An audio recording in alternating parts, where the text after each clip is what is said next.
Hello everyone and welcome back to another Doctor Who series ranking. Today I'm going to be ranking all 12 episodes from Series 8, Peter Capaldi's first series.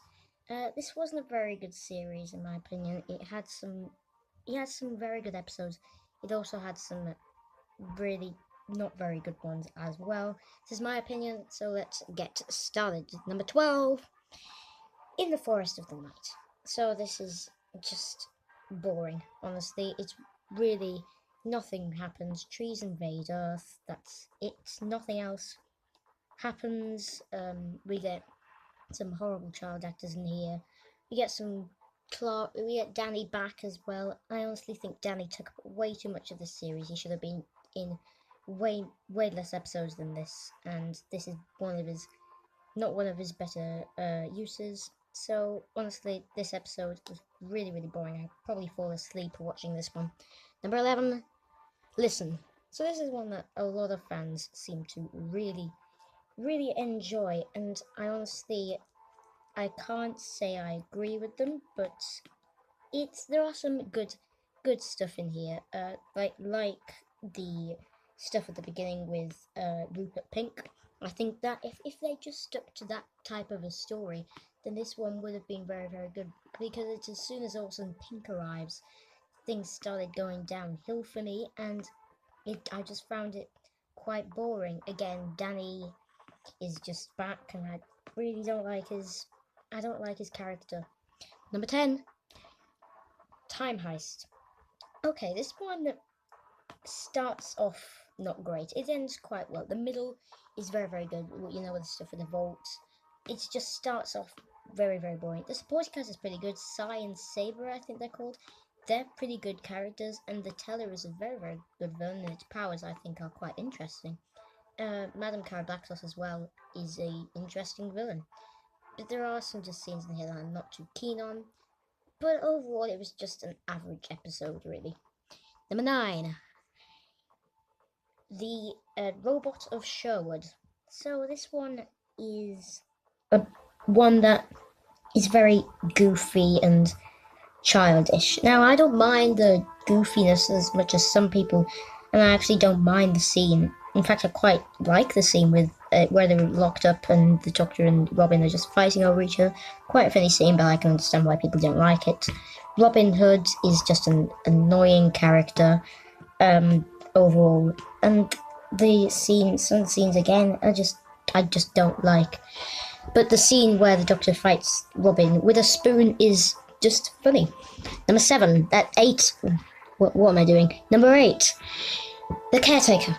Okay, this one is another one with not much of a plot. I mean, it's all about Danny. The other episodes had Danny in as like a background character. This one is literally about Clara and Danny. Clara trying to deal with life with the Doctor and normal life with Danny. And altogether, I think it does quite well. Peter Capaldi does a great job with the scenes as a caretaker. I think he absolutely smashes that performance out of the park. Really good scenes. But then I don't mind episodes that are just like more light-hearted than others. But this one just takes a step too far, I think, because this whole thing with the Skovok Splitzer just gets completely pushed to the background. So, and he's quite an interesting villain as well. So I would have liked to have seen more stuff with him. Number 7, Into the Dalek. Okay, this is only the second episode in the series, and it's a Dalek story, which is interesting. I mean, we've had a Dalek opener before with the Time of the Daleks, which didn't really work, to be honest, as a Dalek opener. But this one is the second episode, and yes, it's fine. I mean, it's just, we're getting into episodes now that I just think are average. The going inside a Dalek, I think, yes, it's interesting. It's never been done before, but I think it is way too similar to the series 1 episode Dalek. It seems really similar to that. You just lose a few points for that, but I enjoy the episode. And the whole thing with the Dalek looking into the Doctor's mind, seeing hatred, good stuff there. But I just think the pacing is a little bit off with this episode. Some scenes could have been a lot quicker and more interesting. Number 6, Dark Water. This is the first part to the two-part finale, and it's pretty solid.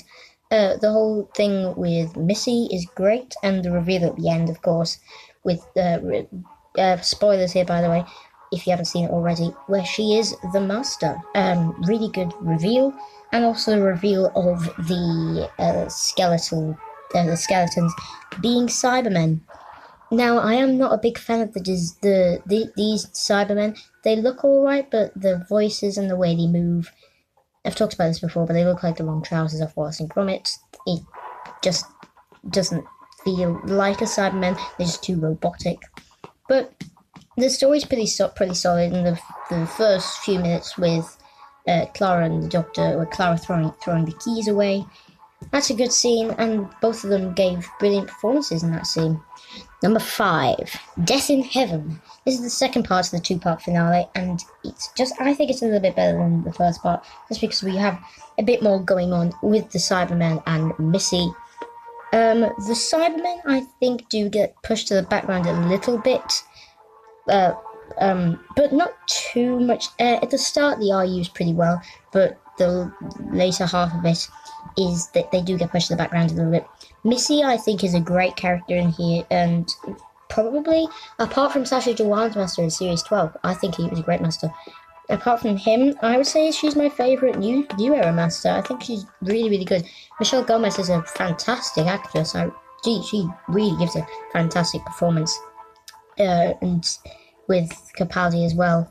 The whole thing with Danny who is now a Cyberman is fine, but I don't understand how they didn't force him to lose his emotions. But anyway, okay, that happened, and then the cliffhanger at the end with Santa Claus coming. Number 4, Flatline. Now this one is just really silly, really. It's just a silly story, but it works. Some of the scenes with here, I think I can't remember what he calls it at the end, the Doctor. The villain with the 2D people. I think the way they move is quite creepy, actually. Honestly, Clara becoming the Doctor isn't something I'm a fan of, but it works in here. It does work in here, and the TARDIS getting shrunk is just hilarious. And that scene at the end where the train's coming and the Doctor's in the TARDIS on the line, and he has to get off, and he sticks his hand out of the TARDIS and just crawls away along the line. I think that's just hilarious. Altogether, it's just quite an interesting story. Number 3. Yeah, it is Kill the Moon.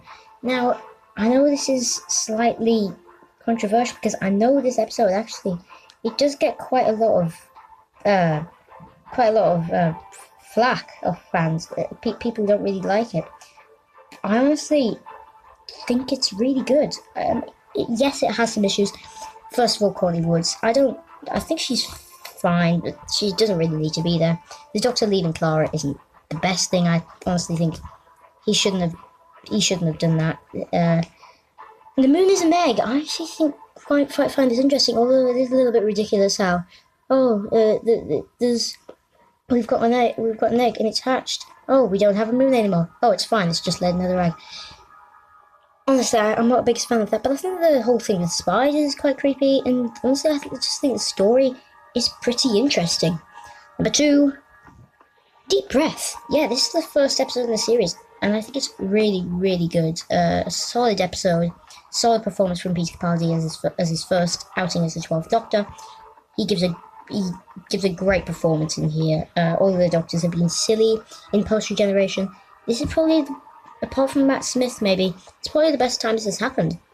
But honestly, the Paternoster gang is great. Strax, Jenny, and Madame Vastra, 3 really good characters. 3 of my favourite characters in Doctor Who, actually. What else we got? And the Clockwork Robots returning as well. Last seen in the Girl in the Fireplace from Series 2 with David Tennant, so it was really good to see them back as well. Altogether, I just think this one's a really interesting story. But number 1, of course, you guessed this from the start, is Mummy on the Orient Express. Wow, this one is just amazing. It's just a really, really good episode with the Mummy. I think the Mummy's a great villain, and the supporting cast is amazing. Miss Pitt and the guy played by Frank Skinner, what's his name? Can't remember his name right now, but he's a very, very good character. And altogether, the only bad thing about this one is I think Clara should have left. But that's not really anything to do with the episode, that's just something that I wish could have happened. I think Killer Moon was a perfect exit for her, and this one was a great final episode for her. So there you go, that is my ranking of all of Series 8's episodes. If you enjoyed this, please go ahead and like and subscribe if you haven't already. Notifications on, because there are going to be a lot of videos coming out here. And I will see you guys in the next video. If you have any suggestions for me to do, please put them on my comments page, and I will see you